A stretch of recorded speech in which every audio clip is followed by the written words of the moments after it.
Mica, vamos a hablar de endometriosis, pero la verdad que me impactó el tema que dijiste del dolor menstrual, que es realmente no le damos la bolilla necesaria. O al menos en mi caso y muchos médicos que creo también. Y es que en realidad es un tema, te decía antes, de la sociedad. Se asume que una tiene que rendir y aún esté menstruando. Y hay personas que realmente la pasan muy mal el día anterior o en el primer día de sangrado. El dolor menstrual no se pone como algo importante, como algo que inhabilita, que realmente te inhabilita. Es muy discapacitante para algunas personas y se naturaliza. Lo tenemos con los medicamentos que se venden de venta libre, en las publicidades. Bueno, te duelen los ovarios, que en realidad es el útero que se contrae, el dolor ese que sentimos. Bueno, tomate esto y listo. Y seguir rindiendo y seguir cumpliendo con tu día a día. El dolor menstrual en algunas personas es muy, pero muy inhabilitante. Y se menosprecia, se subestima. Hay personas que tienen un nivel de eliminación de coágulos que realmente no puede estar en la calle, porque se manchan todo el tiempo, por más que usen productos de gestión menstrual, toallitas, copita, tampón, se manchan, porque es tanto el nivel de coágulos que tienen y de sangrado que no pueden salir. Y eso hace que pierdan el día del trabajo, no le cuentan el presentismo. No está contemplado el dolor menstrual como un ausente justificado. No está contemplado el dolor menstrual como ausente justificado. No, en un momento se había hecho, hace varios años, ya hace más de 70 años, después se sacó. Y bueno, se dejó de tener como un derecho de las personas con útero a ausentarse del trabajo por algo que realmente es incapacitante. Te hago una pregunta, bueno, vamos al dolor menstrual, dijiste que es, bueno, vamos a algo que causa dolor, que es la endometriosis. ¿Qué es? La endometriosis es una enfermedad multifactorial. La verdad es que si uno tuviera que decir es por esto o por lo otro, es difícil hoy en día. Hay múltiples teorías que están estudiándose, que es una enfermedad autoinmune, que hay unas bacterias relacionadas con la endometriosis. Lo que hoy se sabe es que es tejido de la capa más interna del útero, que siempre tenemos nuestra maquetita. Me encanta. Despacito, vamos despacio. Mica, porque yo de eso no me Sí, perdón, para todos.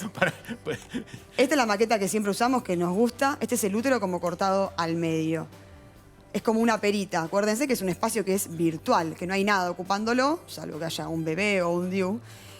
La parte interna, esta que vemos, se llama miometrio, que es la parte muscular. Y la parte interna, esta, la más interna, es el endometrio, es la que da hacia la luz del útero, hacia lo que se sangra todos los meses. Esa es la rosa más clarita. sí, claro. Y, o sea, todo el ciclo menstrual, que es todos los días del ciclo, no solamente cuando se sangra, el ciclo menstrual va aumentando este endometrio en tamaño, lo va engrosando, y si no hay fecundación, no se junta un óvulo con un espermatozoide, eso cae todos los meses y eso es el sangrado. Es endometrio que se cae. Se cae esta parte de acá adentro. La más finita. La rosa más finita. Exactamente.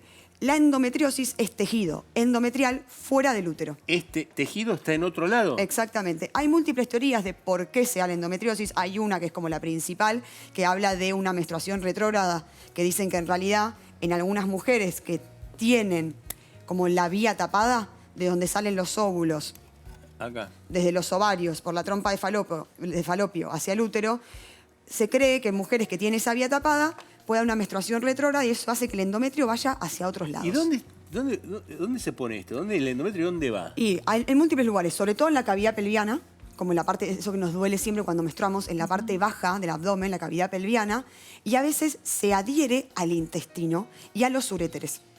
Y son mujeres que en el ciclo menstrual, o sea, cuando sangran, tienen diarrea, constipación o directamente sangrado por la orina y múltiples síntomas urinarios.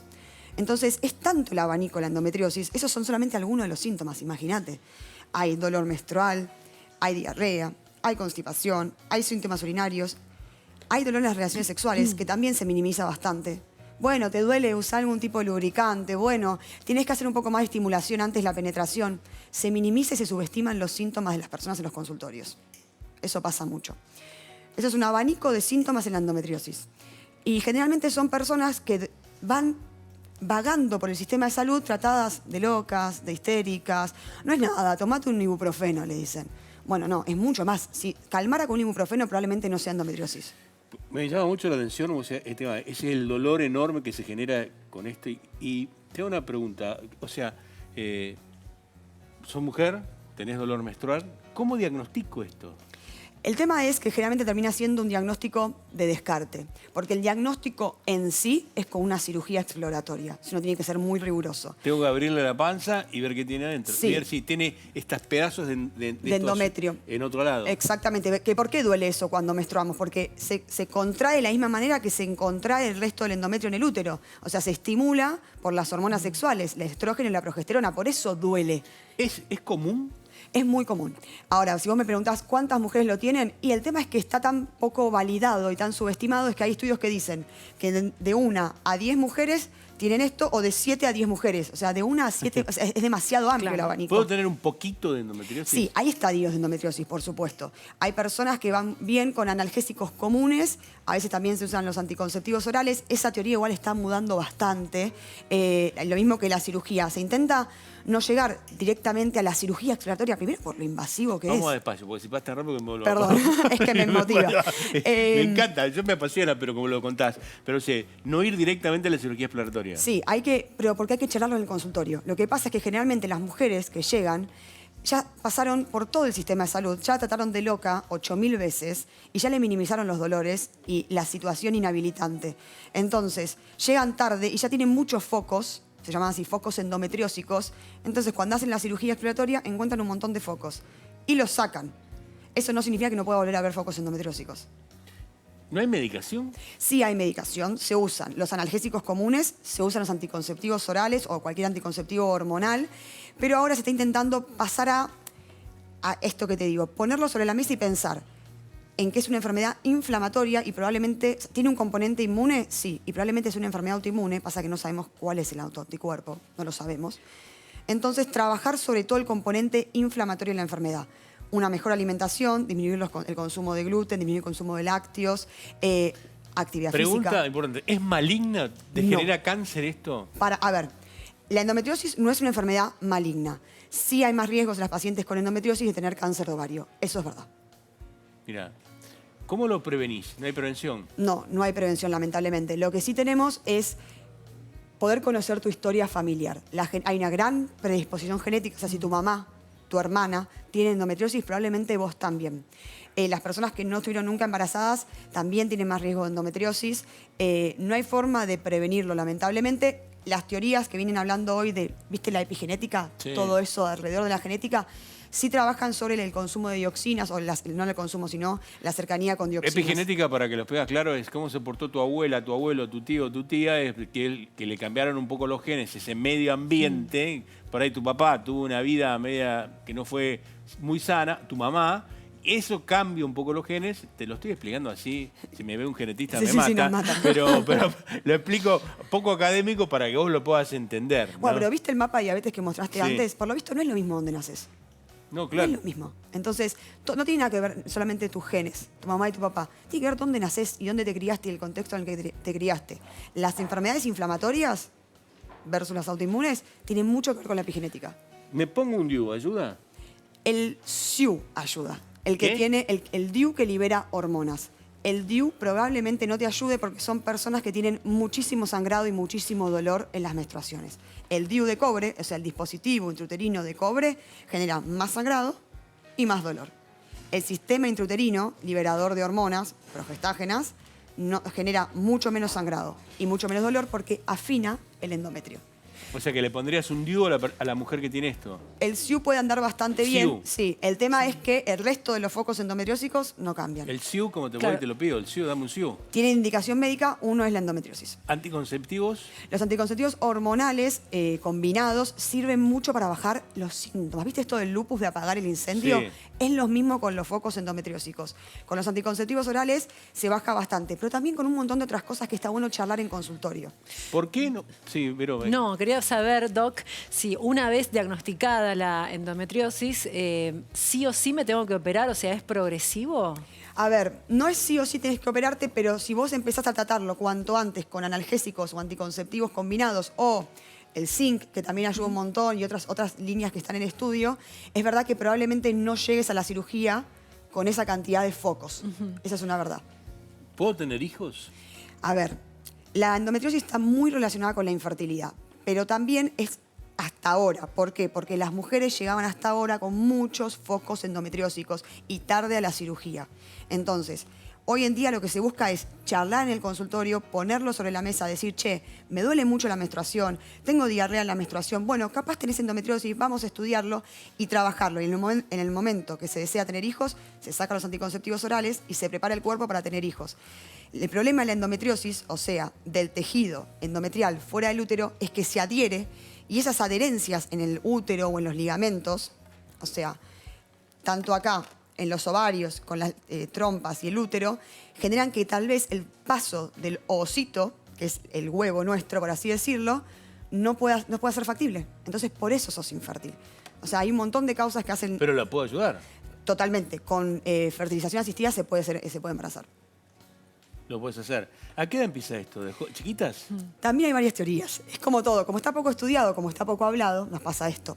Se supone que desde la primera menstruación ya podés tener síntomas de endometriosis.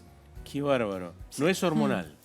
No es hormonal, justamente antes se relacionaba directamente con el estrógeno, pero hoy se ve que hay muchas más causas y no solamente lo estrogénico. Antes por eso nada más te daban anticonceptivos orales combinados, como para calmar ese fuego del estrógeno frente al tejido, a la parte de endometrio fuera del útero. Como me tenés que enseñar, vení, mostrame un video para que yo me enseñe un poco más. A ver. Empezá de cero, ¿eh? Para mí de cero. ¿Esto qué es? Bueno, este es el cuerpo de una persona con útero en el que se ve el útero, que es esa perita invertida. Acércate si querés, perdón. Esa perita invertida, las trompas de falopio y los ovarios a los costados. Y para abajo viene el cuello uterino, la vagina, que es lo que nosotros revisamos con el PAP. Cuando tenés relaciones sexuales, ¿por qué duele? Decís. Duele bastante, pero es porque está por la inflamación en sí de la endometriosis. Ese es el tema de la endometriosis. Hay muchísima inflamación alrededor de toda la cavidad uterina y de todo. Pensá que el útero está muy en relación con el colon. Muy en relación, o sea, ahí no lo vimos en la maqueta, pero cuando el útero cambia de posición durante todo el ciclo menstrual, no está siempre en el mismo lugar, va cambiando bastante. Y hay momentos que se apoya sobre el colon. Y las mujeres que tienen endometriosis tienen mucha sintomatología gastrointestinal. Muchísimo. Claro, Avanza. Muchas veces dicen tenés colon irritable, ¿no? Les dan ese diagnóstico y no es. O sea, puede que no, o puede que sí, o puede que estén las dos cosas. El colon También. irritable también se estudia como un autoinmune. Pero lo importante es que tienen diarrea, o acá me dijiste constipación. Sí, no pueden salir de la casa, realmente no pueden salir de la casa porque es muy inhabilitante. Tienen que estar con un baño al lado y cambiándose todo el tiempo los productos de gestión menstrual. Adelanta, Clary, a ver un poquito. No sé si está Clary o Mateo, pero avancemos. Mira, ahí lo tenés, ahí qué bien que se ve. Perfecto. Pará ahí, mirá que, para ahí. Ahí se ve la cavidad uterina, que como les decía es un espacio virtual. No hay nada generalmente, salvo que haya un DIU o un bebé. Ahí se ven bien las trompas de falopio y los ligamentos que unen los ovarios con el útero. Y mirá que bien se ve el endometrio, ahí lo tenés. Sí, Mostrá qué es. exacto. Toda esta parte como engrosadita es el endometrio. Y eso Esto aparece en otro lado. Exactamente, a veces aparece cerca de los ovarios. Y eso es donde ahí generalmente hay más riesgo de tener cáncer de ovario. Avanza, Clary, ¿eh? Mirá que bien, ahí se ve el perímetro, el endometrio. La parte más externa, el miometrio, la parte muscular. Yo creo que estoy fascinado que en televisión abierta podamos ver esto. Es increíble, ¿no? Y nunca me hubiera encantado tenerlo cuando estudié medicina, todo Sí, eso. Tan clarito como se ve ahora. Bueno, no nos hablan de esto en la carrera. No, para nada, ¿no? Y en las imágenes que te la imaginás. Ahí, mira, ahí está. Ahí Cuando está sale el ovocito, que es el anterior al óvulo, sale y va por las trompas de falopio a encontrarse en la parte más inferior de la trompa de falopio con los espermatozoides para generar un embarazo, o no. Y cuando no hay un embarazo, cae el endometrio. Claro. Esta es la teoría de la menstruación retrógrada, que es que va para atrás y puede implantar, o sea, puede dejar células de endometrio en el ovario o en otros lugares. Fantástico, fantástico. Es una teoría. Es una teoría. ¿Qué recomendás, Mica? Qué importante. Yo recomiendo un cambio en la currícula por lo pronto, o sea, empezar a hablarlo en las facultades y llevarlo al consultorio. Y si una paciente te dice, mirá, la verdad es que me duele mucho, y aparte preguntarlo, ¿te duele cuando menstruás? Sí. ¿Con qué calma? No, me tomo un ibuprofeno y estoy bien. Bueno, perfecto. ¿Te duele cuando menstruás? Sí, la verdad es que no puedo salir de casa. Atención. Tenés ahí, contale a las mujeres que están en casa, ¿estás con dolor menstrual? ¿Qué haces? ¿Tenés 20, 30? ¿O tenés una hija o tenés una nieta que le pasa esto? ¿Cuál es el mensaje que nosotros tenemos que dar de médico de familia? Para mí lo más importante es no subestimar el dolor menstrual. No es normal que te duela. ¿Es esperable? Sí. hay niveles de dolor y no hay que subestimarlo. No hay que tratar de loca ni de perseguir a nadie, hay que consultar y ponerlo sobre la mesa. Y si la respuesta del colega no te convence, busca otra opinión, una segunda, una tercera, una cuarta opinión hasta que te convenza. Y poder realmente poner sobre la mesa esta enfermedad invalidante de un montón de la población, de casi 7 a 10 mujeres. Tenemos consultorio que te enviaron un montón, tenemos un montón de consultas. Vero, ¿podemos empezar por la primera? Claro, por supuesto, Doc. Jimenilla Quinteros dice, ¿qué tipo de alimentación podría hacer para mejorar los síntomas que en mi caso son súper agudos? ¿Qué alimento? Bueno, esto lo habíamos charlado antes. La verdad es que toda la alimentación inflamatoria, que hoy se habla bastante, por suerte, el gluten, los lácteos, son importantes por lo menos discontinuarlos antes del sangrado menstrual. Hay mucho trabajo sobre eso hoy en día, que generalmente se sacan los lácteos, los que tienen, es un poco técnico, pero la proteína A1 de la caseína, por lo menos 15 días antes de menstruar se sacan. Si tenés dolor de menstrual, ¿qué le recomendás, aparte del ibuprofeno? ¿Calor en la zona? Calor. Sí. Y disminuir la alimentación inflamatoria, el gluten, los lácteos. Aquellas mujeres que tienen dolor menstrual, calor y no gluten. Sí, y lácteos. Y lácteos. Por lo menos los que tienen o sea, los de vaca, los de cabra se pueden, por ejemplo. Vamos a la próxima, Vero. A ver, próxima consulta. Jimena dice que mi menstruación sea siempre dolorosa. ¿Es signo de endometriosis? Y Jimena, la verdad es que puede ser. El tema es cuán dolorosa es y si se calma o no con analgésicos comunes. Y si invalida tu vida, si te hace faltar al trabajo, a las actividades de ocio, a estar con tu familia, hay que poner muchas cosas sobre la mesa, pero hay que charlarlo. Pero puede ser. Vamos a la próxima, Vero. A ver, la próxima consulta es la de Edith, que dice, ¿la endometriosis es inhabilitante para tener una vida normal? En muchos casos sí. La verdad es que sí. Hay personas que no logran, una vez al mes la pasan pésimo. Y la sociedad no lo comprende. Es como las personas con cefalea, ¿viste? Bueno, te duele la cabeza. No, hay personas que es inhabilitante la cefalea. Y es lo mismo con el dolor menstrual. Y piensen que la cantidad de mujeres que hay alrededor, más de la mitad de la población, una vez al mes están menstruando. Así que hay gente que una vez al mes la pasa muy, muy mal. Pero ¿no hay una ley que te diga que tiene días? Antes había. ¿No está más ahora? No, no está más. No está más. No. No, o sea que vos no podés faltar al trabajo por dolor menstrual, pero no podés faltar al trabajo porque tenés un ciclo menstrual. No, no está contemplado. Hay algunas empresas que lo hacen, pero la verdad es que no está contemplado como una ley laboral. Habría que discutirlo, me encantaría. Que está escuchándote una mujer que tiene dolor menstrual o tiene endometriosis y que está en edad fértil.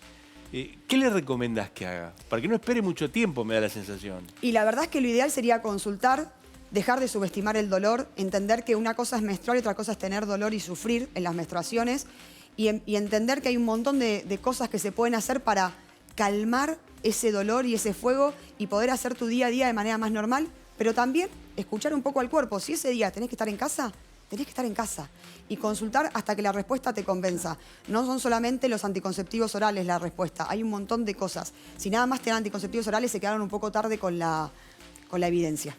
Vamos a una más, Vero. A ver, próxima pregunta es la de Antonella, que dice, ¿qué otras alternativas a las pastillas hay para el tratamiento? Acá me tiraron el gol para cabecear, la pelota para cabecear. La alimentación, todo lo que desinflame. La alimentación, la actividad física, el sedentarismo va siempre en contra de cualquier enfermedad autoinmune, siempre en contra. El estrés, pero bueno, yo a nadie le puedo decir no te estreses porque es haz lo que digo, no lo que hago. Y sí pensar en que de repente el zinc y algunas otras cosas que están en el cuerpo sí se pueden utilizar, pero para eso hay que hacer un acompañamiento con médicos y médicas. ¿Con zinc? Zinc. El zinc se usa bastante en estos casos. Mirá vos, vamos a una más, Vero. A ver, la próxima consulta es la de Gabriela, que dice, los primeros días de la menstruación me viene con mucho dolor y debo tomar calmantes. ¿Puede ser endometriosis? Sí, Gabriela, puede ser tranquilamente endometriosis. ¿Qué hace? ¿A dónde va? ¿Qué es lo que hace? Si te llevas bien con tu gineco o tu médica de familia, consultá, decirle, che, la verdad es que me duele mucho, no puedo salir de casa, tengo que tomar todo el tiempo ibuprofeno o cualquier analgésico. Y entonces poner sobre la mesa la discusión. Yo creo que está bueno que los pacientes nos traigan inquietudes. Leí esto, leí lo otro, y nosotros también trabajar la educación del paciente en el consultorio. Bueno, lees un poco, que la viste a mí, que acá es médico de familia, vos digas, bueno, voy a consultar y que le digas a tu médico, que con mucha confianza, mira, vi esto con una especialista y me está pasando, tengo un dolor bárbaro, no sé qué es lo que me pasa. El tema que a mí me llama la atención es que tengamos que hacer un diagnóstico solamente quirúrgico. Sí. ¿No hay ecografía para determinar qué puedo tener? Se puede usar la resonancia, pero la verdad es que no necesariamente nos da la posta, por así decirlo. La verdad es que la clínica nos ayuda un montón para saber, casi por descarte, ¿viste? Esos diagnósticos por descarte. No hay nada en el laboratorio que se puede usar. Antes se usaba un marcador, el CA125, pero tiene tanto riesgo de falsos positivos. Falsos positivos y que aparte te asusta porque es para el diagnóstico de cáncer de ovario, entonces te asusta un montón. Que realmente por laboratorio no hay nada. Es hablar, escuchar, poner en niveles el dolor y poder decir, che, si con esto te calmó, tal vez puede ser endometriosis. Y el tratamiento no necesariamente es quirúrgico, pero a veces lamentablemente sí. Una más, Vero. A ver, una consulta más que nos llega hoy es la de Rafaela. Dice, ¿la endometriosis puede llegar a la infertilidad incluso sin vaciar el útero? Sí, creo que entiendo. Sí, puede dar infertilidad la endometriosis. En algunas pacientes se hace la histerectomía como para tratamiento, pero a veces los focos de endometrio están en otros lados, no necesariamente en el útero. Mica, un placer. La verdad que un placer que estés acá. Me encanta. Toda la generación de los chicos está acá con nosotros. Muchísimas gracias. Gracias. Muy útil.